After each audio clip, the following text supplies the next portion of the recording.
un lugar de peregrinación en Portugal. Es la noche anterior al 13 de mayo, aniversario de la aparición de la Virgen María. En 1917, antes de la Revolución de Octubre, se dijo que la aparición predecía un gran desastre, el triunfo del comunismo. El mensaje de la Virgen: solo el poder de la fe puede triunfar.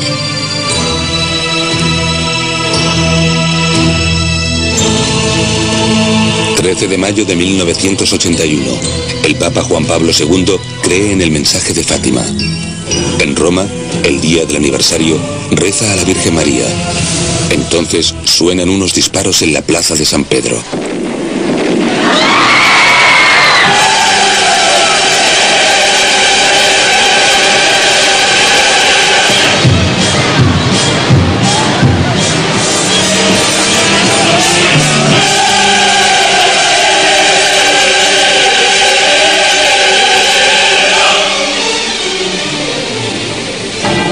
El Vaticano, el poder de los papas, por Guy Donop, Maurice Philippe Remy y Christian Dake.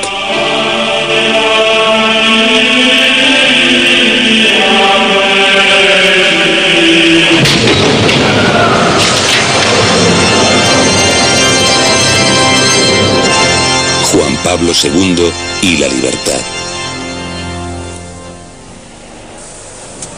16 de octubre de 1978. La noche caía sobre la ciudad del Vaticano cuando los cardenales eligieron al nuevo Papa. Gracias a una escasa mayoría, por primera vez en 4 siglos y medio, el Santo Padre no era italiano. Se trataba de Karol Wojtyła, de Cracovia. En aquel momento nadie podía imaginar hasta qué punto el nuevo Papa iba a romper el baluarte del comunismo, igual que Josué destruyera las murallas de Jericó. Nadie sabía de qué manera se opondría a lo que él llamaba cultura de muerte, el deseo de mucha gente de decidir por sí mismos cuándo podemos poner fin a la vida. En cuestiones de fe, el Papa polaco no daría lugar a soluciones de compromiso. Esto crearía dudas, incluso entre los creyentes. Pero en aquellos momentos, incluso los que dudaban querían creer en él. La fumata blanca se elevaba hacia el cielo. Júbilo en la plaza de San Pedro. Sin embargo, la multitud no conocía al nuevo Papa. Cardinale Wojtyła. ¿Quién es Karol Wojtyła? ¿Habla italiano? Anche non so se potrei bene spiegarmi nella vostra. Si cometo algún error hablando vuestra lengua, le decía al pueblo de Roma, simplemente corregidme. Se mi sbaglio mi corrigerete. Un papa cercano y accesible a la gente, aunque su elección despertaba ciertos temores. Era toda una provocación para el mundo comunista. En aquellos momentos, yo estaba muy interesado de ver la reacción de los rusos, el Vaticano comunista. El Kremlin iniciaba una sesión de crisis. Se decía que el eterno enemigo americano había influido en la elección del nuevo Papa. Un documento secreto del Politburó revela el miedo que éste tenía al Vaticano. Wojtyła podría llevar a cabo una ofensiva ideológica contra la Unión Soviética. Era una catástrofe total. En esos momentos, los líderes de la Unión Soviética y el KGB ya veían a Polonia como la nación del bloque soviético en la que menos podían confiar. Y, naturalmente, la elección de un papa polaco no mejoraba las cosas.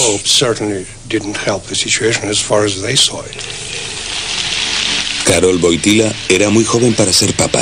Tenía 58 años. Después de la súbita muerte de su predecesor, esta vez los cardenales deseaban un largo mandato papal. El nuevo hombre se caracterizaba por la oposición a la dictadura y por una sólida fe que luchaba contra el ateísmo y el mal del mundo moderno. Quería que toda la iglesia le siguiera. Su primer discurso sonaba como un llamamiento. Non abbiate paura. Non abbiate paura. No tengáis miedo.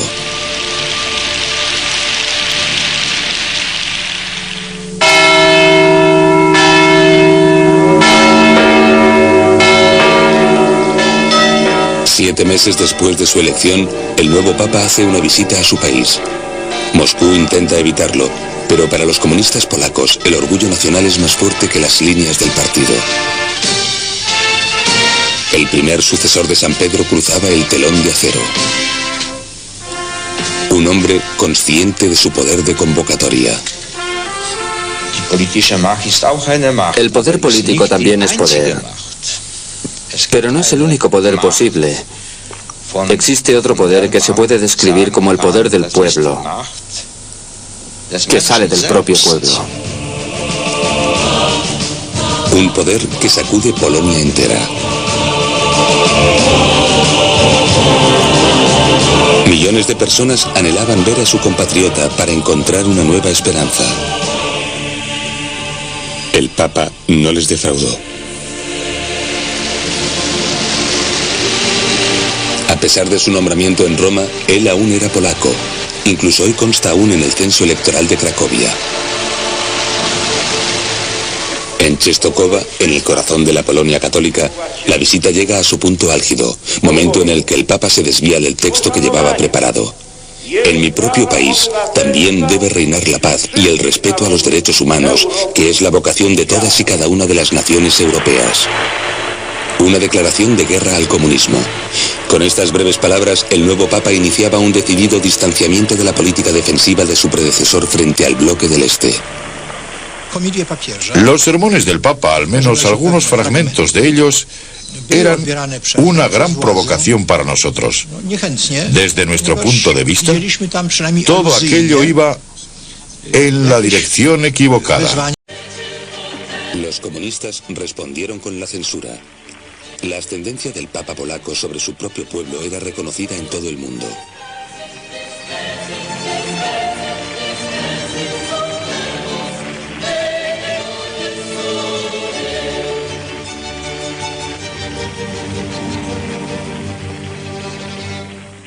No había ocurrido algo así en toda la historia del comunismo. Una reunión de millones de personas que no era una actividad del partido. Y sabíamos que no se podía controlar a 1 millón de personas, ni siquiera con las armas. Desde aquel momento empezamos a tener claro que Polonia no iba a ser comunista por mucho tiempo. La fe de Polonia movía montañas. La cruz y el Papa contra la hoz y el martillo.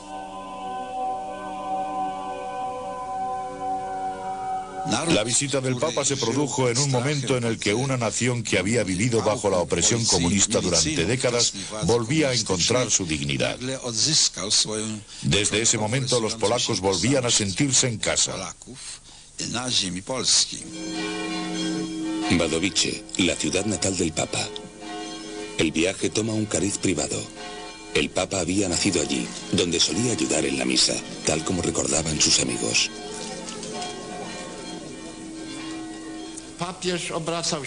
El Papa tenía muchos amigos en la escuela y también cuando fue al instituto. Entre ellos había muchos judíos. Incluso jugaba en un equipo de fútbol junto con chicos judíos. Perder a sus amigos de la escuela produjo una profunda depresión en el joven Karol.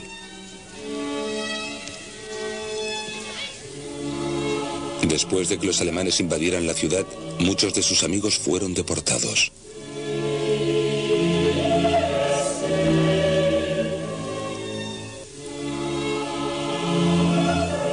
Auschwitz, a solo 20 kilómetros de su propia casa, un viaje hacia la muerte. Era una oración que clamaba perdón, que incluso rogaba por aquellos que, pudiendo, no lo evitaron.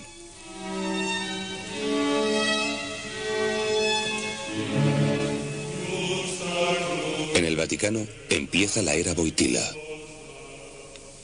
Para empezar, la maquinaria de la curia tendrá que acostumbrarse al nuevo jefe.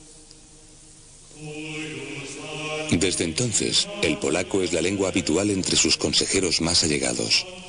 El sucesor de San Pedro aporta nuevos aires a la ciudad santa. Observamos algunos efectos secundarios.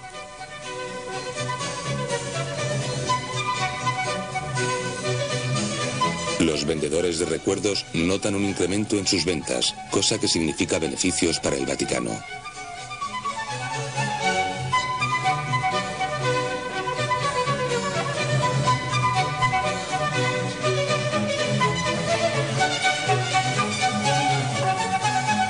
¿Es ético utilizar comercialmente la imagen del Santo Padre?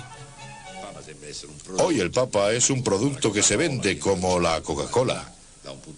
Por supuesto, no quiero decir que sea como la cola, pero se comercia con él de la misma manera.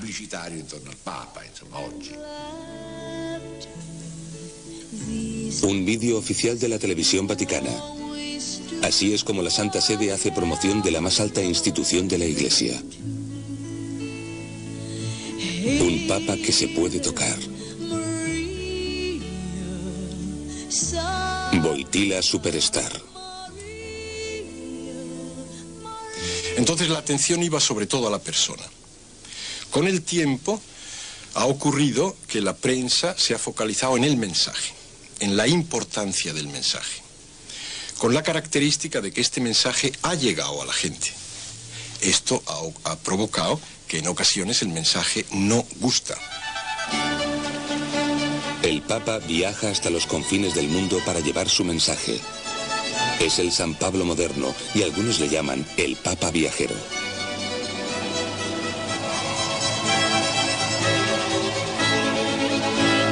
Existe un gran regocijo entre los que van a escucharle.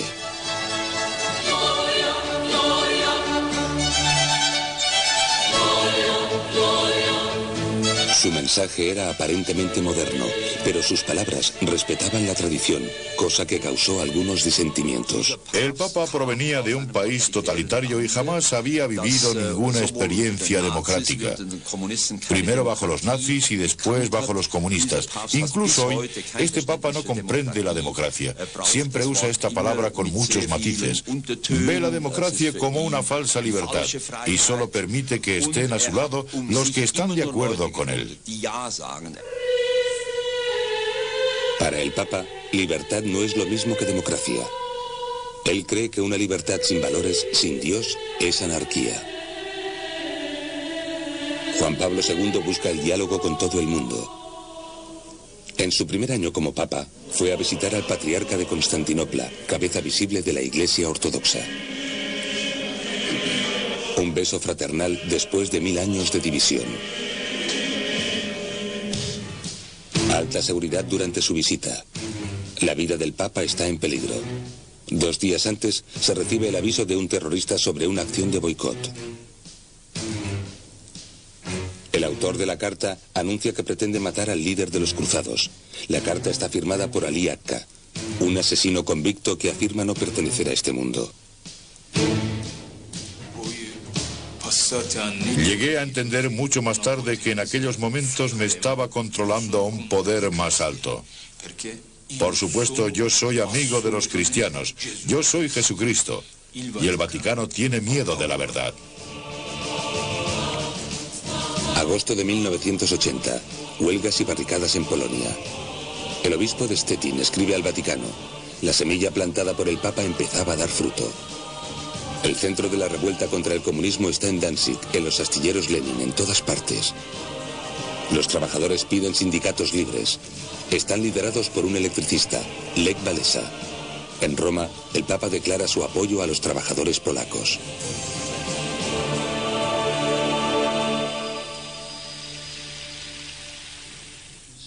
El Papa fue el detonante de la rebelión por usar una expresión militar. ¿Se acabaría el sueño de libertad con tanques, al igual que ocurrió en Praga o en Budapest? En Danzig, las fuerzas militares están en alerta máxima, pero no atacan. La huelga está bajo la protección de la cruz.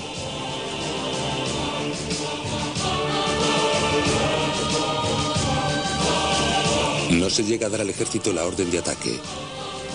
Los comandos se hubieran visto forzados a cargar a través de las fotos del Papa que estaban a la entrada de las fábricas. El gobierno cede. Se firma el acuerdo de Danzig. Sindicatos libres en Polonia. Por primera vez, un Estado comunista abandona el monopolio de la representación de los trabajadores. Lech Walesa se lleva como un trofeo el bolígrafo con el que ha firmado los acuerdos. Es un símbolo de la victoriosa alianza entre los trabajadores, la Iglesia y el Papa.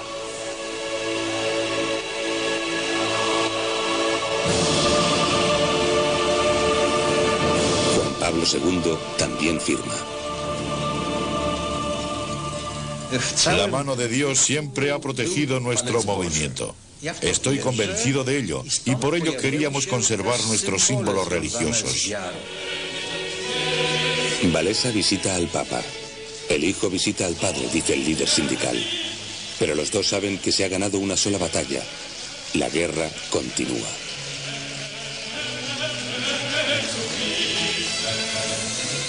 El enemigo se prepara para el contraataque. El líder del Partido Comunista Polaco visita a su hermano mayor en Moscú. Brezhnev dice que pongan fin a ese sinsentido, o si no, lo harán ellos mismos.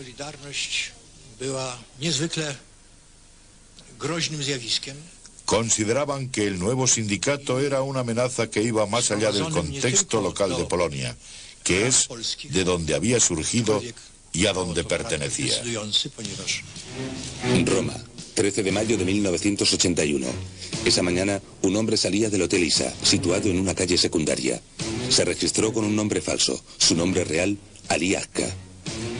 Después de meses de recorrer Bulgaria, Alemania y Suiza, decidió llevar a cabo su plan de acción: asesinar al Papa.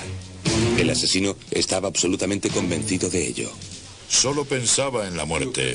Pensé que después tal vez me lincharían o me suicidaría. Aquel día, miles de personas se encontraban en la plaza de San Pedro para una audiencia general con el Papa.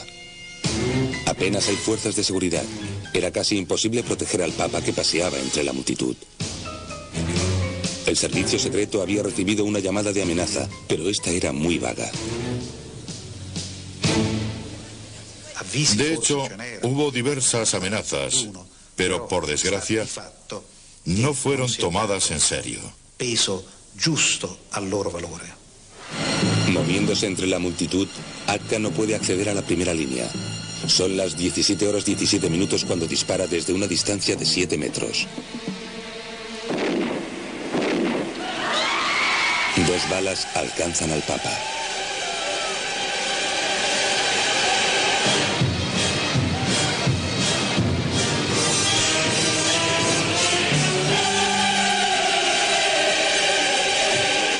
Había ocurrido lo imposible.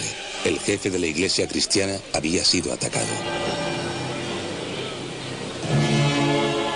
Mientras los médicos luchan por salvarle la vida, miles de personas acuden a la plaza de San Pedro para rezar por el hombre que representa a Dios en la tierra.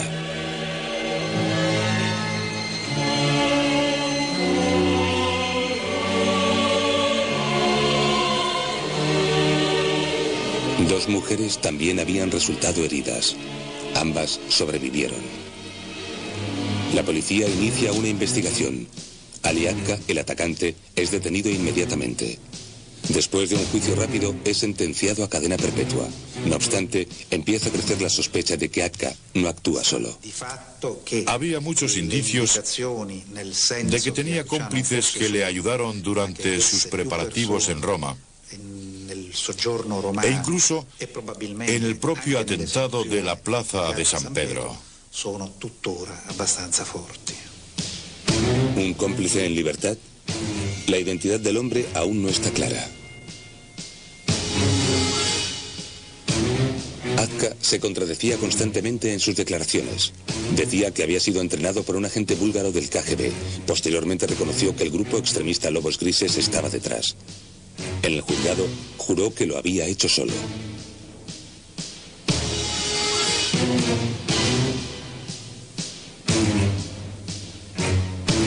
Al otro lado del muro de Berlín surge otra pista. Un exagente del KGB afirma que conoce la verdad. Su vida está en peligro. Se esconde en los Estados Unidos y solo aparece llevando peluca y unas gafas.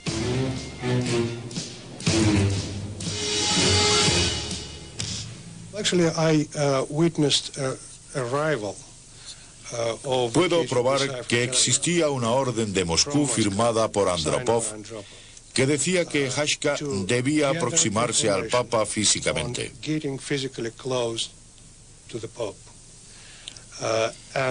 En el lenguaje del KGB, esto solo puede significar una cosa. No fuimos consultados, pero estaba claro que la decisión era matar al Papa. ¿Había ordenado Moscú el asesinato? Era el fin de la era Brezhnev. Los viejos hombres del Politburó se sentían acorralados.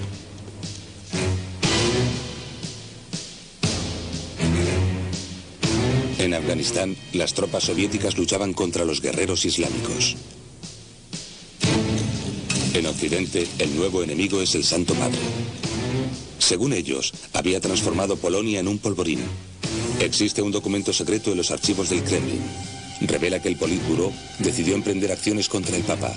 Todos los miembros votaron a favor, incluido el camarada Gorbachev.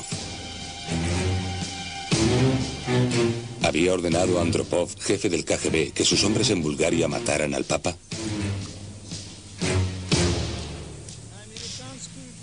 El servicio secreto búlgaro era el mejor aliado del KGB y en el pasado se les había confiado misiones muy peligrosas y arriesgadas.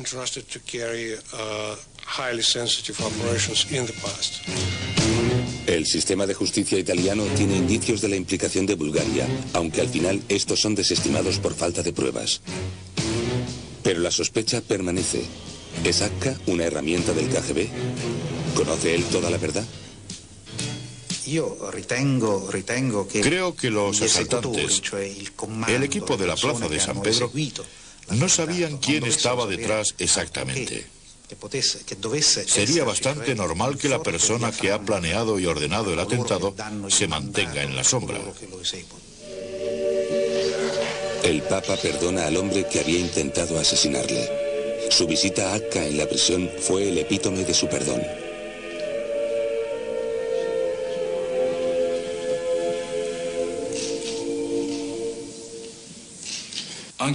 Más tarde el Papa dijo que nuestro encuentro había sido ordenado por Jesús, Dios y la Providencia. Lo más importante de lo que hablamos fue sobre el secreto de Fátima. El día en que Akka disparó al Papa se celebraba el día de Fátima. Juan Pablo II hizo engarzar la bala que lo hirió en la corona de oro de la Virgen. Exactamente un año después del atentado, el Papa hizo una peregrinación a Fátima, agradecido por su supervivencia.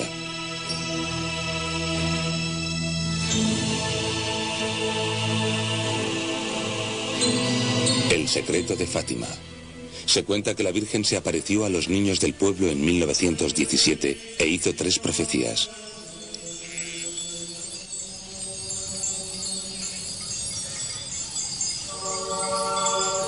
La primera, la temprana muerte de uno de los niños, se cumplió. La segunda fue el auge y la caída del comunismo. Se dice que la tercera profecía de la Virgen revelaba algo absolutamente horrible. En su secreta profecía aparecía la palabra guerra. Está claro que se trata de la guerra nuclear. La Virgen hablaba de armas que podían matar a millones de personas en pocos minutos. ¿Cuál fue la profecía secreta de la Virgen? El Papa y los pocos que la conocen guardan el más absoluto silencio respecto a ella. Juan Pablo II y la Madre de Dios. Totus tuus es su lema, completamente tuyo. El Papa reza durante 6 horas al día.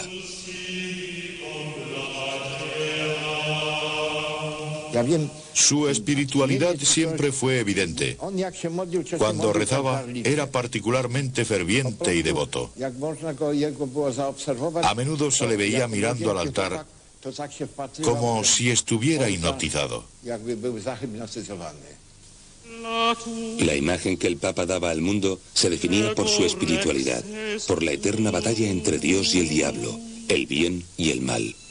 Una lucha contra los pecados que van en contra de la creación, como el de eliminar una vida que aún no ha nacido.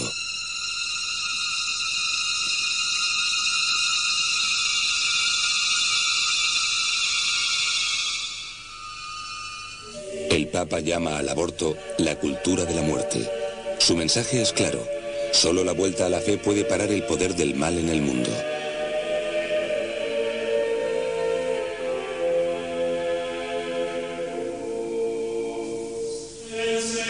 El hombre más poderoso del mundo está más preocupado por otro imperio del mal y busca aliados incluso en el Vaticano. Primavera de 1981. Un enviado de la Casa Blanca llega al Vaticano en misión secreta. Sus instrucciones le instan al intercambio de información destinada a preparar un ataque conjunto contra el comunismo. El Papa dijo: vaya, has venido a iluminar mi ignorancia. Y le contesté: Santo Padre, ni su peor enemigo le podría tachar de ignorante. Usted tiene el mejor servicio secreto del mundo y el más antiguo. Él se rió, aunque no dijo si estaba de acuerdo o no, pero los dos sabíamos la respuesta. El enviado llevaba consigo algunas fotos tomadas por los satélites de Estados Unidos que mostraban las instalaciones militares soviéticas.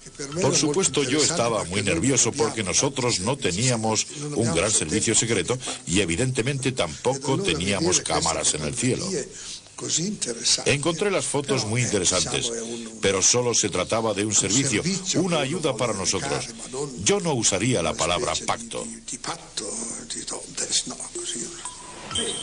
Durante los 8 años siguientes, enviados de la CIA realizan unas 20 visitas al Vaticano, algunas secretas y otras oficiales.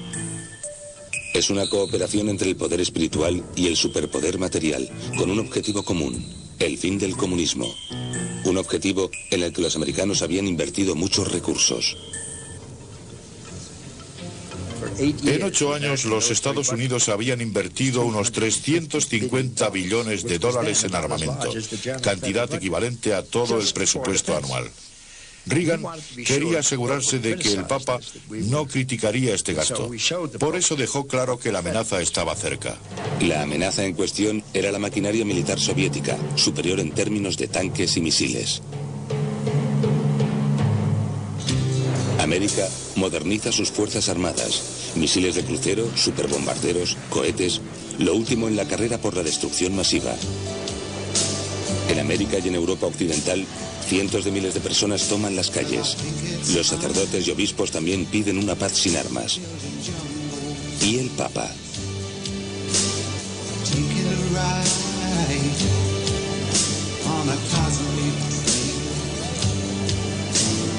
Todo el mundo pensaba que el Papa iba a apoyar a los obispos de Estados Unidos y Europa Occidental que protestaban contra los nuevos programas armamentistas, pero a la hora de la verdad el Papa no lo hizo. Juan Pablo II en Estados Unidos. El presidente quiere abrazar al Papa como un aliado en contra del imperio del mal, que es el nombre con el que Reagan llama a la Unión Soviética. Dos hombres unidos por el mismo destino. Ambos habían sido objeto de atentados. Los dos estuvieron a punto de morir. Los atentados ocurrieron con 6 semanas de diferencia y en ambos casos la aorta fue rozada. Cuando Reagan se encontró con el Papa por primera vez dijo: ¿no es sorprendente que el destino nos rescatara para llevar a cabo nuestra labor en Europa del Este? El Papa asintió. Adviento en Varsovia, 13 de diciembre de 1981. Ley marcial. Por la noche los militares toman el control del país. Tanques por las calles. Una declaración de guerra contra sus propias gentes.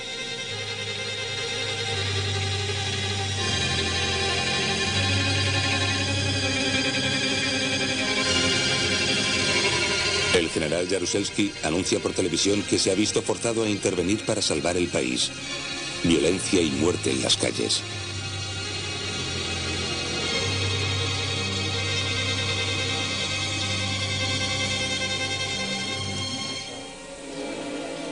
Hoy me arrepiento de haber dado algunas órdenes y me avergüenzo de algunas de las cosas que dije. Pero en ese momento, aquella era realmente mi visión de la realidad. La realidad en Polonia. Hay un miedo generalizado a que Moscú use los tanques para reprimir las ansias de democracia que tiene el pueblo. Jaruzelski quiere acabar con el conflicto en todo el país y pasa a la acción. Solidaridad, el sindicato libre, es prohibido y sus líderes arrestados.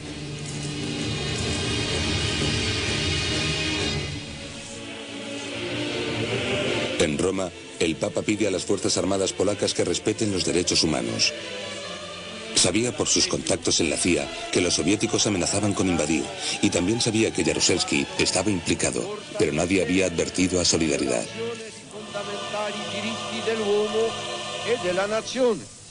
Yo estaba muy enojado porque las noticias sobre el plan de imponer la ley marcial no nos habían llegado con más antelación. Fue toda una sorpresa. Guerra o ley marcial. Lo más fácil era declarar la ley marcial y no dejar entrar fuerzas invasoras. Era un mal menor, una difícil decisión. El Papa quería evitar que hubiera otra vez luchas por las calles a toda costa. Cuando le pregunté cómo podía mantener el contacto clandestinamente con Polonia, me dijo: piensa que no es la primera vez que nuestra iglesia ha estado en las catacumbas. En las catacumbas de Polonia escuchaban Radio Vaticano. Los informativos diarios en polaco daban ánimos al sindicato prohibido. Witamy Państwa. Na wstępie ważniejsze wiadomości w skrócie. Chrześcijanin ma wiedzieć, że należą... El Papa demostró su solidaridad con solidaridad. No solo con palabras. Desde América llegaba a Polonia dinero, prensa escrita y emisiones de radio. Además, el Papa quería volver a visitar su país. No pudo ser hasta el verano de 1983.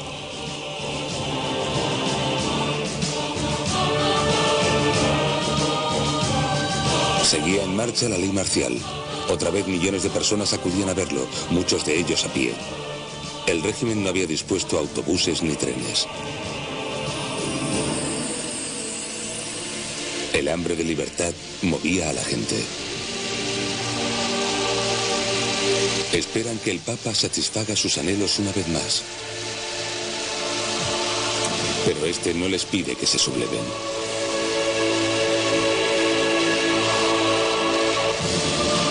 Ya había habido demasiadas víctimas.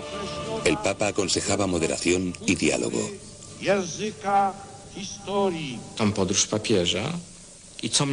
Estaba muy sorprendido de que el Papa quisiera calmar al pueblo, pero intentaba entenderlo. Una catástrofe amenazaba a Polonia y él quería prevenir esta catástrofe. El dictador y el Papa, oponentes unidos para evitar lo peor. Al final de su viaje hubo también un signo para el sindicato ilegal. El Papa celebró misa en Nowa Huta, cerca de Cracovia. Misa que fue una manifestación en favor de solidaridad. Cuando era un obispo joven, solía hacer aquí campaña contra el comunismo. No abandonéis, seguid juntos, solidaridad. El Papa apelaba a la gente.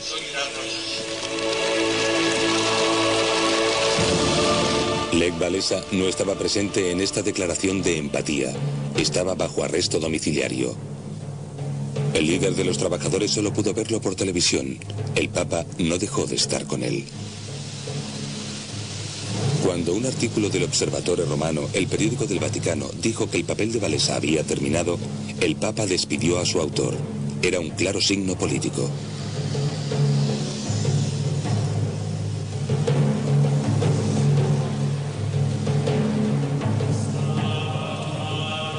El Papa pedía disciplina, no solo entre los políticos, sino particularmente entre su personal, incluidos los teólogos de la liberación.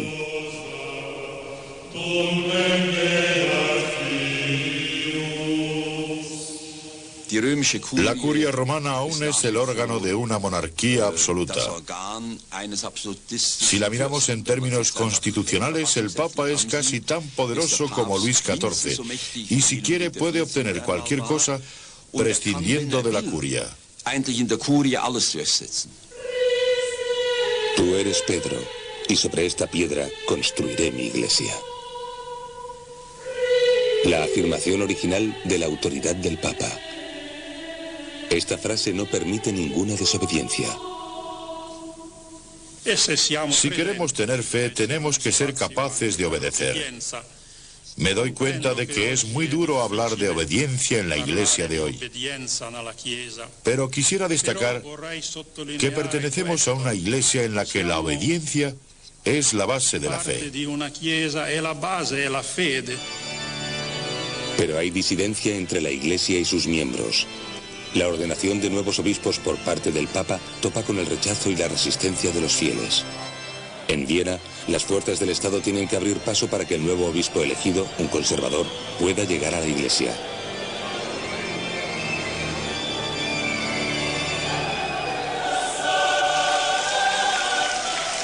A Juan Pablo II no le afectan las protestas. Quiere hombres que piensen como él. Los obispos son nombrados por el Papa, no elegidos por la gente.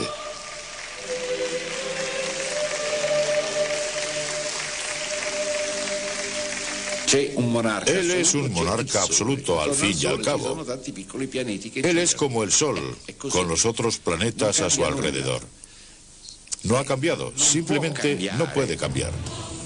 El Papa nombra a un alemán como guardián de la fe, el cardenal Ratzinger, que se encargará de preservar la pureza de la doctrina.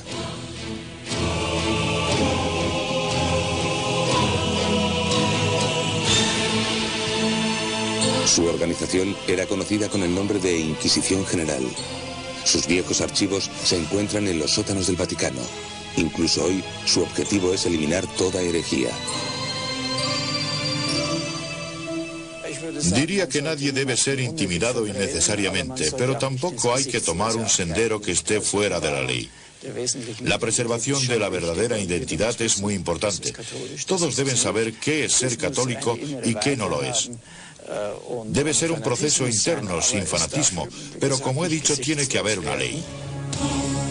También existía una tendencia lógica y legal, pero no exenta de problemas para el Vaticano: la teología de la liberación en Latinoamérica. El Papa visita el continente 13 veces y manifiesta su apoyo a los derechos humanos.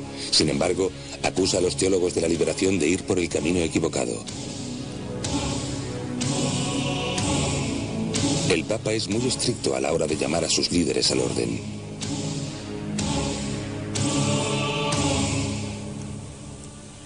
Fue ese Papa que me condenó.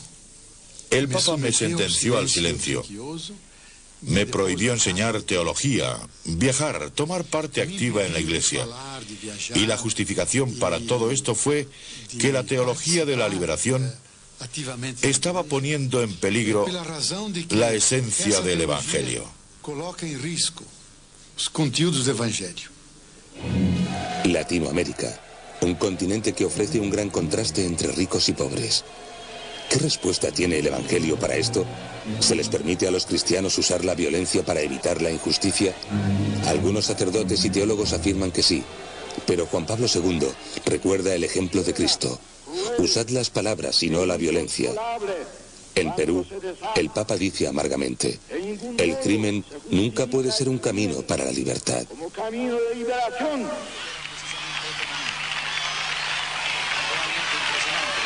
Los teólogos de la liberación basan sus ideas en Marx y Lenin.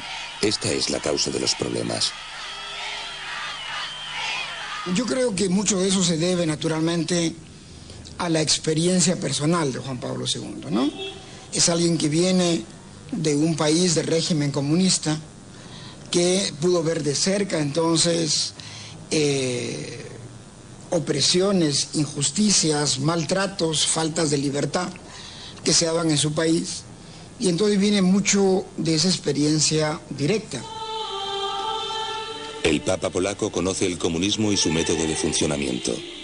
Tiene seguidores en este edificio de Roma, el centro del Opus Dei, la obra de Dios. El Papa es una figura muy admirada aquí. El día anterior a su elección, Karol Wojtyła oraba ante la tumba de Escrivá, el fundador del Opus Dei. Los críticos lo consideran una orden secreta dentro de la Iglesia y le acusan de una excesiva lealtad al Papa.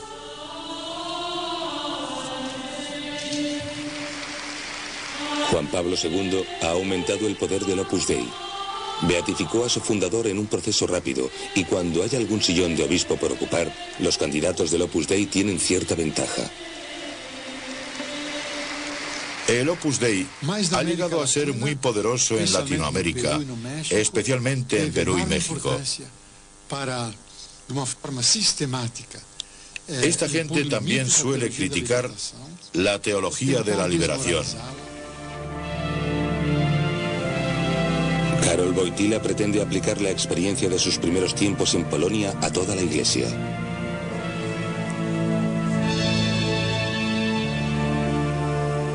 Cree que la Iglesia debe protegerse de todas las aberraciones de nuestro tiempo, sea cual sea su origen.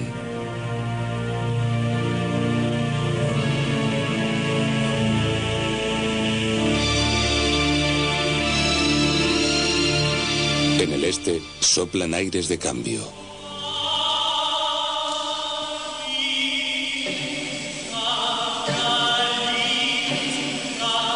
El coro del Ejército Rojo canta en el Vaticano. Las tropas soviéticas actúan para el Papa de Roma.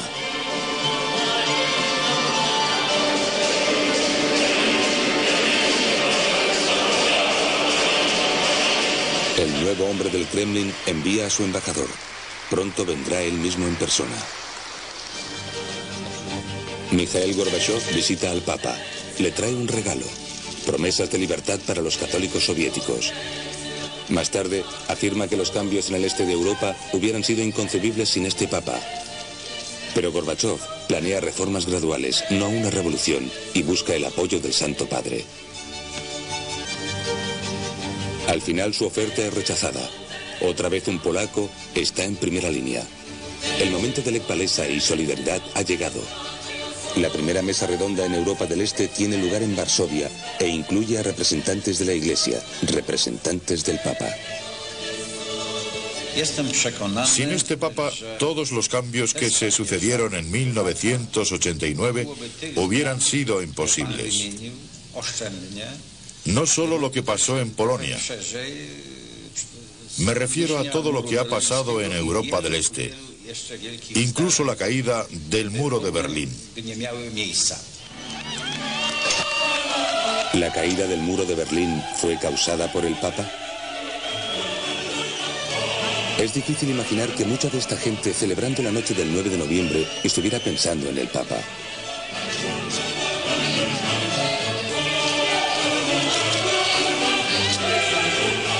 Al fin y al cabo, el pueblo siempre quiere ser el único vencedor.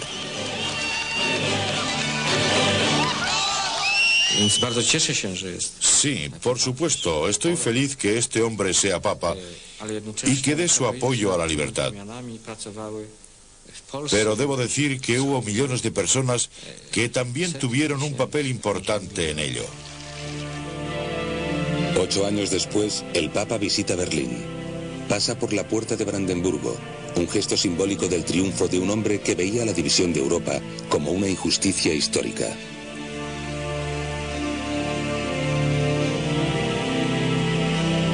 Un católico, el canciller Helmut Kohl, le da las gracias por su ayuda. Santo Padre, usted ha desempeñado un papel decisivo en el derrumbamiento del totalitarismo y de la ideología antirreligiosa que dividía a nuestro continente, a nuestro país, a Alemania y a esta ciudad, Berlín. Los alemanes se lo agradecemos mucho.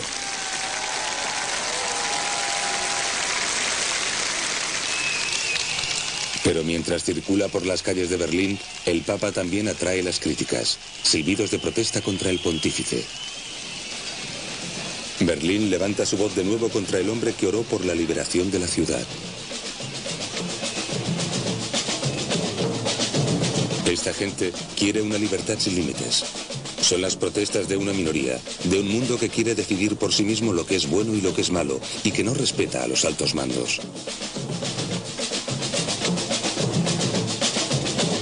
Para ellos el Papa es simplemente el heraldo de una moral sexual caduca, blanco de todas las burlas.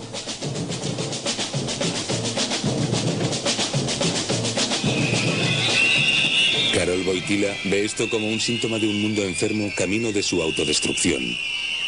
Pero también contempla a otros grupos de gente en las calles. Son grupos neocatecumenales que se consideran a sí mismos como defensores de la verdadera fe. Son la oposición del Papa.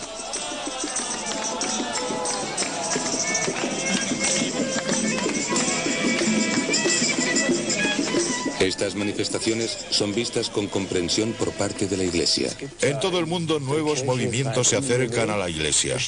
En ellos puede haber algunos elementos problemáticos, pero no constituyen sino manifestaciones de una nueva vitalidad. Creo que en estos casos deberíamos exhibir un auténtico pluralismo y tolerancia. No deberíamos tachar a estas personas de inconformistas. Deberíamos ver lo que estos movimientos tienen de bueno y ayudarles a desarrollarlo. Deberíamos aceptar el ímpetu que nos han dado. El Papa espera que estos grupos sean la fuente de una nueva fuerza para su Iglesia.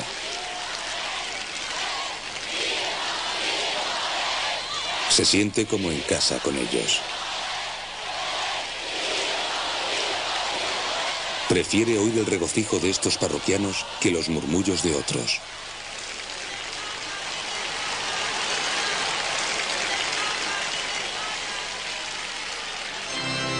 La petición de los parroquianos. Millones de católicos firman una petición para que haya más participación y libertad en la Iglesia. Parece que no tendrá mucho éxito. Creo que en estos momentos el Papa se encuentra al final de un largo mandato y está bajo una gran presión. En otras áreas, como la apertura a otras religiones y cuestiones ecuménicas, su pontificado ha sido muy provechoso y progresista. Tal vez simplemente tengamos que esperar a un nuevo Papa que pueda traer aires nuevos a la Iglesia. ¿Se aplica esta visión a la postura de las mujeres en la Iglesia? Mucha gente no puede entender por qué el Papa respeta tanto a la Virgen María y en cambio no permite a las mujeres ejercer el sacerdocio. Roma lo explica haciendo referencia a la Biblia. Simplemente recordamos el importante hecho de que un hombre fue crucificado mientras una mujer estaba a los pies de la cruz y no a la inversa. La cruz es el centro y muy cerca del centro, casi en él, está María. Pero ella no es el centro. La imagen que tiene el Papa de las mujeres tiene sus raíces en la tradición, tanto de dentro como de fuera de la Iglesia.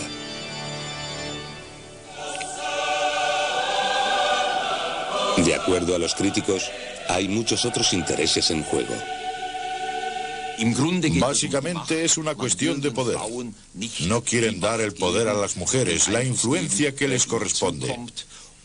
Así que antes prefieren dejar las parroquias vacías que permitir que los curas se casen o que las mujeres sean sacerdotes. A pesar de las críticas, el Papa mantiene en este tema la postura que ha heredado de su predecesor. Es necesario que el público intente ser más objetivo.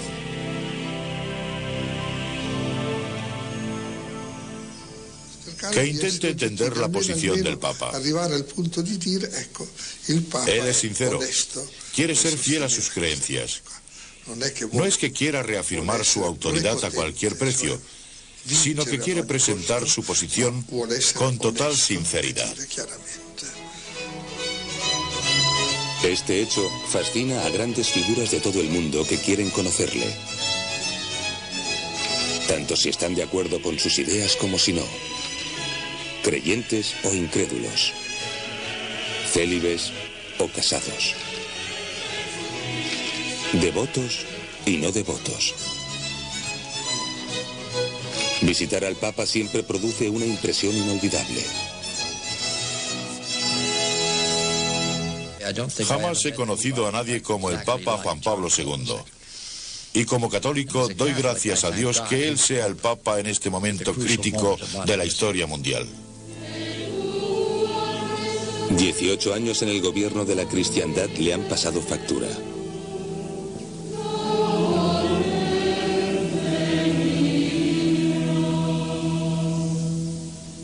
Hay rumores de que padece cáncer o Parkinson. ¿Puede jubilarse un papa? Oficialmente sí, pero la última vez que esto ocurrió fue hace 500 años. Mucha gente tiene miedo de que Karol Wojtyła no pueda soportar más el peso de su cargo. Muchos afirman que al papa ya no le quedan fuerzas. Un portavoz de prensa intenta disipar las dudas. El Papa se sigue levantando por la mañana temprano, a las 5:30, y su jornada de trabajo llega hasta las 11 de la noche, prácticamente con unos 20 minutos de reposo después de almorzar y nada más. Y sigue viajando. En primavera de 1997 se hizo realidad uno de sus sueños, cuando rezó por la paz y la reconciliación en las ruinas de Sarajevo.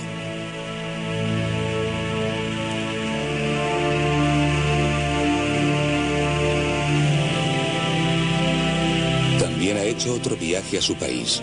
Su séptimo viaje a Polonia suena como un adiós cuando dice a su gente después del sermón: mi tiempo ha acabado.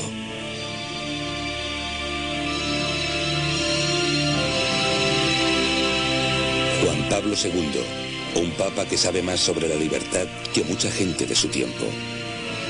Ha ayudado a llevar la libertad a millones de personas, aunque la demanda por otras libertades es cada vez más fuerte, incluso dentro de la Iglesia.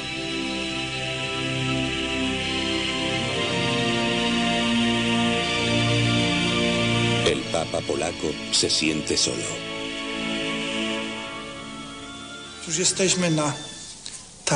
No hace mucho, estábamos en el balcón del apartamento papal en el Vaticano. Era tarde por la noche y estábamos contemplando la ciudad y el cielo sobre Roma. De repente el Papa le dijo a mi hija: ¿sabes, Mónica? A veces salgo aquí solo y miro a las estrellas en el cielo. Y miro los aviones volando sobre mi cabeza.